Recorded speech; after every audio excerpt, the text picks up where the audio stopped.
जो संचालन कर रहे थे बड़ा अद्भुत। हम तो चाहते थे कि वही इसका संचालन करते। नाम भी आदित्य है। अभी इस परिचर्चा में एक दो चीज हम आप से क्रांति और साहित्य की उच्च भूमि रही है, इसलिए यह आंदोलन चंपारण में ही शुरू हुआ। इसका कारण देखने के लिए हमें थोड़ा और पीछे जाना होगा। मैं ये याद करना चाहूँगा कि जब सारण से 1866 में विभाजन हुआ और अपना जिला चंपारण बना, तो इसके पहले कलेक्टर आए बिम्स। बहुत कम उम्र के थे, वो एक भाषाविद भी थे, विद्वान थे, और कलेक्टर बन के आए। तो देखिए उनकी स्मृति की एक बात है जो उनकी किताब में है।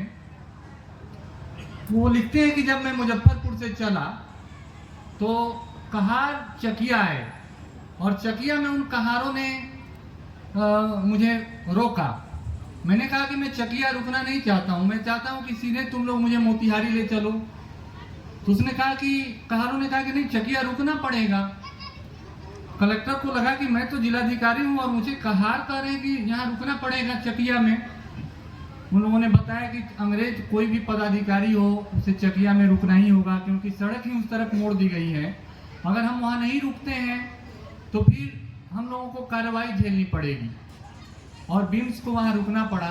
बिम्स ने memoirs of the Bengal civilian में ये लिखा है कि वो जो नीलहा था उसकी इच्छा ये नहीं थी कि मेरा स्वागत करें, वो हमें ये जताना चाहता था कि मैं कितना पावरफुल हूँ, कि तुम कलेक्टर भी हो तो तुम्हें रुकना पड़ेगा। खैर वहाँ नाश्ता और चाय के बाद बिम्स को कहार मोतिहारी ले गए, और बिम्स ने लिखा है कि तब उसका आवास मोती झील के किनारे था। वहाँ सुबह में बाल्डविन पहुँचा, और बाल्डविन ने कहा कि आप चलिए, आपको मोतिहारी घुमाते हैं। और वो अपने टांगा कहते हैं उसको, या घोड़ा गाड़ी, जिस पर बैठा के वो बिम्स को मोतिहारी घुमाया। बिम्स ने ये लिखा है कि वो मुझे इसलिए नहीं घुमा रहा था कि मुझे मोतिहारी दिखाए, वो मुझे इसलिए घुमा रहा था कि मोतिहारी के लोग या जिले के लोग जान लें, ये मैसेज जाए कि मैं कितना पावरफुल हूँ, कि कलेक्टर तो मेरे पीछे पीछे घूम रहा है।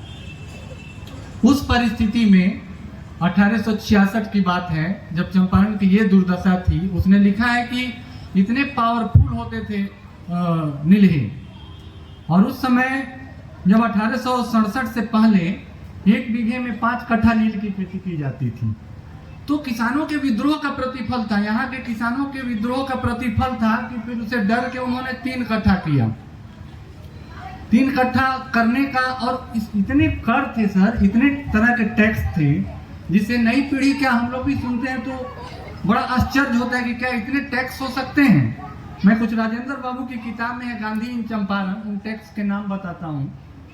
एक टैक्स था पैन खर्चा, दूसरा सलामी, 3 कठिया तो आप सब जानते हैं, लगान, बाद बेहरी, बेट माफी, बपही पुतही, मड़बत, अजीब अजीब से टैक्स थे। और था सगौड़ा। सगौड़ा टैक्स था कि अगर किसी विधवा स्त्री की शादी होती थी तो टैक्स देना पड़ता था। कोल्हुआवन, अगर आप तेल या ऊख पेर रहे हैं तो उसके लिए टैक्स देना पड़ता था। चूल्हियावन, और जो चूल्हा रखता था हल्दी उबालने के लिए तो उसका टैक्स देना पड़ता था। बाट छप्पी, दूध बेचना है और उसके लिए आप बटखारा रखें तो उस बटखारे का टैक्स देना पड़ता था। मतलब ये इन टैक्सों के बारे में जानना इसलिए जरूरी है कि कैसे प्रश्न किया कि चंपारण में ही क्यों हुआ। और एक गल्ला बेचते थे, अगर कोई आप अपना अनाज बेचे तो उसका टैक्स देना पड़ता था। उस टैक्स का नाम था बेचाई कर। फगुआ आने पर भी टैक्स देना पड़ता था। दशहरी टैक्स होता था, चैत नौमी टैक्स होता था, दवात पूजा का टैक्स होता था, हथियाही टैक्स होता था। चंपारण में जंगल थे उस जमाने में, बस्ती बड़ी सघन बस्ती नहीं थी, तो अगर ये हथियाई टैक्स तो बड़े लोग देते थे, लेकिन फिर भी उनको देना पड़ता था, कोई छूट नहीं थी। हाथी रखे कि टैक्स देना है, घोड़ाही टैक्स देना पड़ता था। किसी ने मोटर खरीदा तो मोटरही टैक्स देना पड़ता था। और यहाँ तक कि अगर साहब को घाव हो जाए, नीलहे साहब को, तो फिर किसानों को और मजदूरों को घवही टैक्स देना पड़ता था। और अमही और कटलही टैक्स भी था। ऐसे ऐसे टैक्स की पढ़ के हंसी भी आती है और रुलाई भी आ सकती है कि हमारे पूर्वज कैसे कैसे टैक्स देते थे। आम है तो आम का टैक्स दीजिए, कटहल का पौधा लगाए तो कटहल ही टैक्स दीजिए, दस्तूरी, तहरीर, दीवान दस्तूरी, बिसही, पंद्रही, दसही, पता नहीं कितने प्रकार के टैक्स थे। और इन टैक्स को देते देते चंपारण की जनता तंग आ गई थी। तो ये जो प्रथम कलेक्टर है जब इसको स्वीकार कर रहा है, इधर एक नई किताब आई है, बीबीसी के पत्रकार थे मधुकर उपाध्याय हैं, बीबीसी के पत्रकारिता करते थे। तो मधुकर उपाध्याय जी ने लिखा है, मैं यहाँ आपके गांव से जोड़ के उसको बताऊं कि उन्होंने लिखा है कि जब गांधी जसौली पट्टी नहीं पहुंच सके तो चंद्रैया से वापसी के समय गांव के किसानों के बयान दर्ज करने की जिम्मेवारी रामनवमी प्रसाद और धरणीधर प्रसाद को सौंपते हुए वह हरकारे की बैलगाड़ी में बैठ गए। थोड़ी ही दूर गए होंगे कि टमटम से आया एक और अधिकारी मिला, जिसने चंपारण के जिला मजिस्ट्रेट W.B. हैकॉक का आदेश उन्हें पकड़ा दिया। तो गांधी वापस गए और वो वक्तव्य देखिए मधुकर उपाध्याय का, जो इतने बड़े पत्रकार, उन्होंने लिखा है कि गांधी बाबा के व्यक्तित्व का असर था कि लोमराज सिंह के स्थानीय नेतृत्व का प्रभाव मोतिहारी पर जैसे जादू हो गया। ये लोमराज बाबू के बारे में बहुत बड़ा स्टेटमेंट है, बहुत बड़ा बयान है। और बाबू गोरख बाबू के घर के बाहर भीड़ जमा थी और लोग सारी रात खड़े रहे।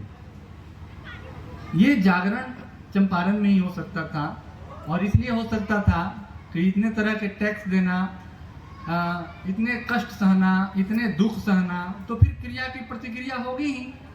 और चंपारण तो शुरू में, ये तो अगर पौराणिक कहानियों को देखें तो यहाँ लौकुश ने भी विद्रोह किया था ना अपने पिता की सत्ता के खिलाफ, तो यही क्षेत्र था। तो वो भी एक कारण बना कि यहाँ क्रांति की उच्चभूमि भी रही है चंपारण, और साहित्य की उच्चभूमि भी रही है। तो ये एक पृष्ठभूमि बनी कि बहुत बड़ा आंदोलन यहाँ पर हुआ। और मुझे लगता है कि चंपारण आंदोलन यहीं से क्यों शुरू हुआ, मेरी समझ से यही कारण है। बाकी इस आंदोलन के संबंध में हमारे बीच पटना से विद्वान आए हुए हैं, उनसे हम सुनेंगे। फिलहाल मैं संचालक महोदय को धन्यवाद देते हुए आमंत्रित कर रहा हूँ।